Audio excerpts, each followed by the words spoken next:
আসসালামু আলাইকুম বন্ধুরা, আশা করছি সবাই অনেক ভালো আছেন। দেখুন বন্ধুরা, আমাদের যখন রমজান মাস আসে তখন সবাই যেন এক বন্ধুত্বের বন্ধনে আবদ্ধ হয়ে যায়। ঠিক তেমনি এমন একটি রমজান মাসে দেখতে পাচ্ছেন আমাদের ব্রিকফিল্ড মসজিদের সৌন্দর্য বর্জনের কাজ চলতেছে।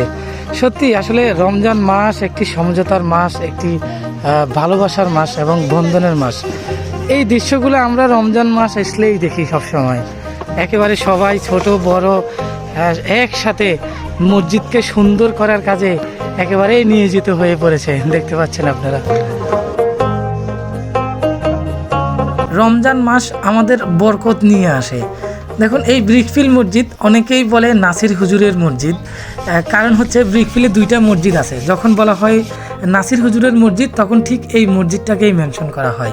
তো এই মসজিদ সৌন্দর্যময় করার জন্য সবাই যেভাবে হাসি খুশিভাবে কাজ করতেছে, এটি দেখে আমার খুবই ভালো লাগলো। বন্ধুরা দেখতে পাচ্ছেন ব্রিকফিল্ড মসজিদ। এই ব্রিকফিল্ড মসজিদটা আমাদের কেপিএমের খুবই পুরাতন একটা মসজিদ। যারা এখানে একসময় ছিলেন তারাই বুঝবেন এই মসজিদের কদর এবং এই মসজিদের গুরুত্বটা তাদের কাছে কতটুকু। তো আমি এই মসজিদটা আজকে আপনাদের মাঝে তুলে ধরলাম। মসজিদের সৌন্দর্য বর্জনের কাজ চলতেছে, ভাবলাম আপনাদেরকে একটু দেখাই, এবং যারা এখানে ছোটোবেলায় ছিলেন আপনাদের স্মৃতিতে আবার আপনারা ফিরে যেতে পারবেন এবং এই মসজিদটি দেখে আপনাদের ছোটোবেলার কথা মনে পড়বে। একসময় এলাকায় ছিলেন, এই এলাকার কথা আপনাদের স্মৃতিতে দারুণ হবে। তো তারই ধারাবাহিকতায় আমি আপনাদেরকে আজকে ব্রিকফিল্ড মসজিদের আংশিক একটু দেখানোর চেষ্টা করলাম।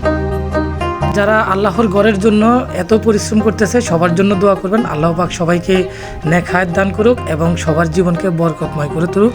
আর সবাই দোয়া করবেন আমাদের কেপিএম চন্দ্রকোনার জন্য। সবাই ভালো থাকবেন। আসসালামু আলাইকুম।